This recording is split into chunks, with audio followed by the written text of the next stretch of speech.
Welcome back once again. I am Dr. Decoding and I'm just decoding the report of micturating cystourethrogram that is usually done in case of vesico-ureteric reflex.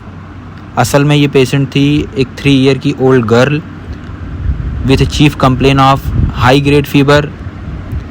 On examination renal angle tenderness देखने को मिला and along with that serum creatinine was also very high. So we suggested for the micturating cystourethrogram and you can easily see that it is grade 4 vesico-ureteric reflex. As it is healing phase, so it is not much quite prominent, but you can easily visualize it. And since the backflow if gone to the kidney then it lead to the hydronephrosis, so in this case हमने DJ stenting कर रखी थी. सो इस video में हम जानेंगे कि क्या होता है वेसाइको-यूरेटरिक रिफ्लेक्स, क्या होती है इसकी इटियोपैथोजेनेसिस और किस तरीके से इसका क्योर पॉसिबल है. सो ये रहा हमारा एक्सक्रीटरी पाथवे, मिक्चुएटिंग पाथवे, जिसके अंदर हम देख सकते हैं ये हमारी किडनी है, ये है ureter and this is bladder. ठीक है.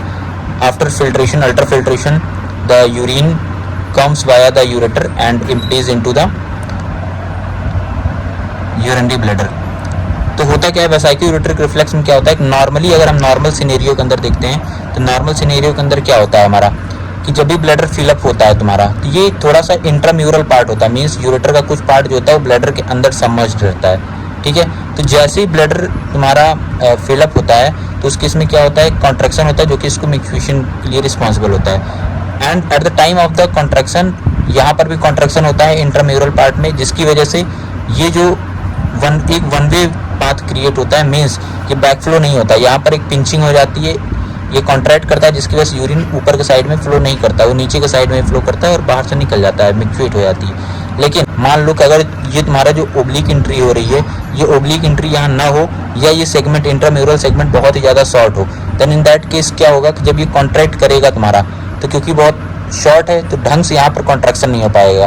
तो जो वन वे वॉल तुम्हारा अभी तक क्रिएटेड था कि केवल यूरिन इस तरीके से यहाँ नीचे आती थी, वो अब क्या होगी, ये बैक साइड में मूव करना शुरू करेगी और किडनी के ऊपर प्रेशर डालना शुरू करेगी. अब होगा तो ये हाइड्रोनेफ्रोसिस में जाएगी, किडनी तुम्हारी उसका जो कॉर्टेक्स और मेडुला वाला एरिया होगा वो डाई करना शुरू कर जाएगा. तो यही है कॉम्प्लिकेशन वेसाइको-यूरेटरिक रिफ्लेक्स का. तो इसके बारे में जो चीज़ बताई उसको हम क्विक समराइज करते हैं कि वेसाइको-यूरेटरिक रिफ्लेक्स के अंदर क्या होता है. It is the reflex of urine from bladder to the ureter, from bladder to the ureter. ठीक है ना. And finally to the kidney also. इससे होता क्या है कि अगर कोई यहाँ पर इन्फेक्शन है तो पूलिंग होगी, तो बैक्टीरियल इन्फेक्शन मोस्टली यहाँ पर होगा और ये कहाँ तक जाएगा, किडनी तक जाएगा तुम्हारा.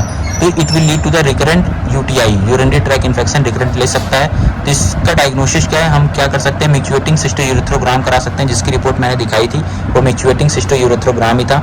इसके अलावा हम लोग यूरिन कल्चर कर सकते हैं if it is prone for the bacterial invasion. अगर तुम्हें दिख रहा है तो उसके इसमें सुप्राप्यूबिक यूरेथ्रल कैथेटराइजेशन और मिड स्ट्रीम क्लीन कैच तुम करा सकते हो, जिसके अंदर कॉलोनीज की जो अमाउंट देखी जाती है वो 10⁻³ कॉलोनी, 10⁻⁴ कॉलोनी, 10⁻⁵ कॉलोनीज अगर ज़्यादा है तो माना जाएगा कि हाँ ये बैक्टीरियल इन्वेजन इसके अंदर है. ठीक है. अब आप में से कुछ लोग मुझसे क्वेश्चन ये पूछेंगे कि भैया ये क्या क्लिनिकल फीचर्स होते हैं और किस तरीके से नॉर्मल यूटीआई से डिफरेंट होता है.